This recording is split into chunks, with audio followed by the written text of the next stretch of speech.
Alright, Wade, we have a little bit of a drill here. Again, this is the drill, and then we're going to step right into our second drill, getting it under there. With this drill, I want you to keep, put one arm out, your left arm. Now you're going to anchor it to your chest. Perfect. Now what we're focusing on is your turn, making the turn. So right now, if you want to do a turn without hitting the ground, and just kind of work it, hips back and then through. Perfect. Hips back and then through. Now how this drill's going to relate, it's, I notice you're swinging a little bit faster there. What we want is all one tempo. Because if your body's moving quick and your hands are slow, then you're going to be through it and you're going to chunk the ball. If your club's moving too fast, and your body's moving slow, then we're going to scull it. So this here, if you want to just work, that tempo is perfect. How does that feel there? Pretty good. Feels different from what I've been doing, but that's a good thing, I guess. Now try putting both hands on the club and keeping that tempo. There you go. Great swinging. Alright, so now we're going to move over to our little drill here. So what club do you have in your hand? Lob wedge again. So what we're going to do is we're going to take that lob wedge, and I want that, if we go back to the beginning of the lesson, how you were looking at throwing the ball up in the air, getting to stop and roll out. Objective is this drill, is you getting it over this here, and then getting it to stop fast. So if you want, we'll do a couple in the spring, and then we'll do a couple in the left. So again, work on that tempo and carrying that tempo through the shot. Picture perfect on that one there. See how important that tempo feels, and once you get the tempo, you have the 9-3 with the weight forward.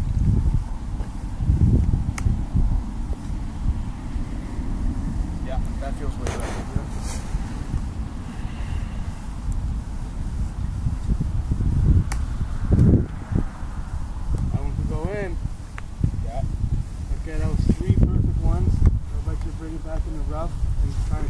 Tempo going. Now, do I need to hit it harder out of the rough, or do I need to? Again, judging by the roll, we're not going to get much roll. We're hitting with the 56. I wouldn't say you have to hit it harder. You don't have to really lengthen your swing at all. Okay. Just keep the tempo on it. And okay. Yeah. Okay. So I didn't swing any harder there, and it still kind of went the same distance. Yep. So. I mean, the grass is going to grab your golf club a little bit.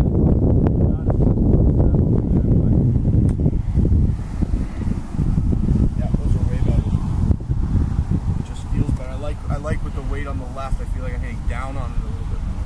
I think your problem was before too, with the you weren't doing the 9-3, you looked like you were stubbing it before. Okay. Kinda. Exactly. So now let's bring this drill up. Switch over to your 8-iron. And we're going to change it up and get you to hit a couple under. Now this here is kind of what you're focusing on today, and what I think you need to really bring into your game and your lessons, or get out of this lesson. And again, what I want you to do is make sure you're following through. Again, that 9-3 with the tempo. And we're just going to get it under there. Again, if you step back and read, again, this is going to be a lower 8-iron. Right. You're going to get a little bit more of the green. Right. So again, yeah.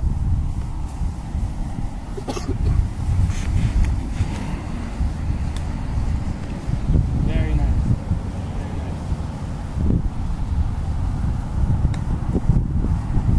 Now, do you feel that obviously we're not going to have this here in a round. Do you think that it's a great visual? I would like to kind of see you take this here and imagine in your golf round, imagine we do have a rope, and almost when you're out there, have the objective when you're looking at a chip. Of hitting it over that rope. Over or under, depending on what shot. Okay. That's great. You're consistently putting them under the rope. Do a couple in the rough here.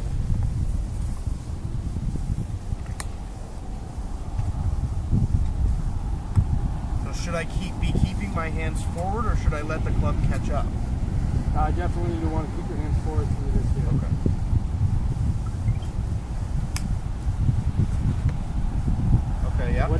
feel on that there though? It kind of looked like you didn't have a follow through. And it I kind of made it. Yeah, it was a little kind of stop. Yeah. That one I think was just a product of opening up the club face a little bit. Okay. That's why it went over. It was still a great swing. You followed through nice. There you go. That one's better. Yeah, that was absolutely perfect there. Hit a couple more here and then move on to our next drill. Perfect. Do you have any questions? No, I mean, I think I'm starting to get the feeling of getting it under that rope and having it roll out. I know I'm not used to that. I like to, normally I would carry it over and try to carry it almost all the way to the hole and have it roll it a little bit. And then now with this shot, it's easier for me to, kind of almost hit it almost like a putt. It's just,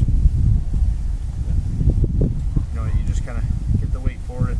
If you hit down on it, it'll stay low, and then it kind of runs out rather than, having to carry it all the way there. The biggest thing too is getting out there and leading that green before as well. Now with the flop, you're going to try and land it here. Here we're going to try and play the green. Right. So I would like to see you turn to this shot anywhere when you're in the vicinity of about just about 5 or 6 feet off the ground, and we have about a 20 to 40 foot yard chip shot. Okay. So again, I would like to really see you turn to this shot throughout your game. Perfect. So again, we're going to go over to our next drill with the umbrella over there. Alright, everything's great here. Now what we're going to switch it up is almost get you pinpointing direction where you want to land. I think you have a great hang of the 8-iron chip here. We're going to go to a couple different areas and have you chip to a pinpoint position. So if we go back to the starting of our lesson in the ball flight now it's going to roll out. You saw that with, what club did you have? Lob wedge. Lob wedge. With your lob wedge, when we went 8 to 10 feet, there was about 4 to 10 yards of roll. So if we know you have 4 to 10 yards of, or 10 feet of roll, we need to almost start getting you to pinpoint the position where you want to land it. Okay. So we have an umbrella out. We're going to try a couple different yardages hitting to the umbrella, but here's about a 10-foot chip here. And again, imagine the hole is about 5 feet beyond this. So we want to chip it into the umbrella just to get you pinpointing that actual direction. Where the ball's landing. Exactly. Okay. So just try to chip it into the umbrella? Chip it into the umbrella right here. Nice little fun game. Focusing on keeping your hands forward, your weight forward, and good there.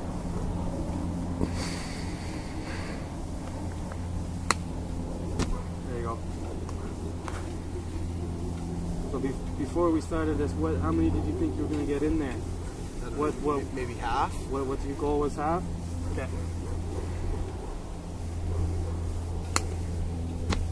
Perfect.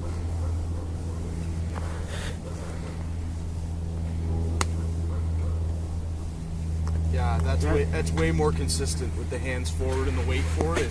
I don't feel like I'm gonna, chunk it or skull it. I mean, now when you're doing a chip like this, do you pinpoint anything? Not normally. I just kind of look at the hole and kind of try to feel it there. But I like the idea of trying to control where the ball's gonna land. Yeah. I think it's more important to almost control where the ball's going to land and where it's going to move out, and understanding with a lower ball it's going to run out, with a higher ball it's going to sit and almost stop. Okay. So I think this here, if you can almost take this to the golf course, imagine there's an umbrella there and you're trying to land and pinpoint it on that direction. Okay. We'll hit one more here and then move it back to the rough. Perfect. So again, you were above your 50% average you thought you were going to do there. Yeah.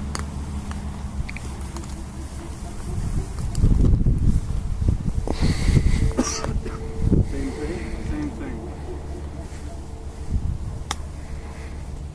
Now this is a little bit of an upslope. Do you notice that at all? Yeah. I mean, it looks like the ball's coming up higher than I think it should. Throughout the round, you're going to have a whole different kinds of shots. You're going to have some that are downhill, some that are uphill. With an uphill shot like this, you're going to want to have, I know we're 60-40, but you want to have a little bit more stable base on your backside. Okay. When you're swinging, it's almost like you're swinging up and through the hill. Okay.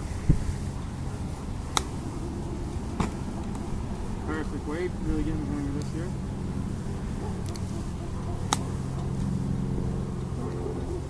little long. Didn't you notice that your follow through is a little bit more on that there? Yeah. So just kind of to keep that same tempo like we were doing before? Same 9-3 tempo. Absolutely perfect. If we keep that 9-3 tempo, it's going to be the same result every time. Oh yeah, that's way more consistent. Perfect. I'm going to move you back a little bit more here. We'll get a little bit more of an upslope.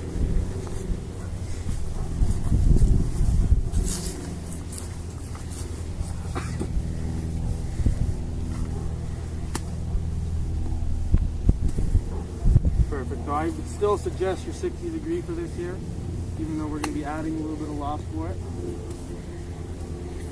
Just to make sure it gets up in the air? Just to make sure it gets up in the air. And again, if we are going with the 8 iron, and we do pitch and run, we're going to be pitching it almost into this hill right here. Right. And then we're judging on what the hill's going to do to the ball. Consistent, right? Exactly. Okay. Exactly. So we got one more ball here, and then we'll move on to our next hill. Absolutely perfect, Wade. Good job.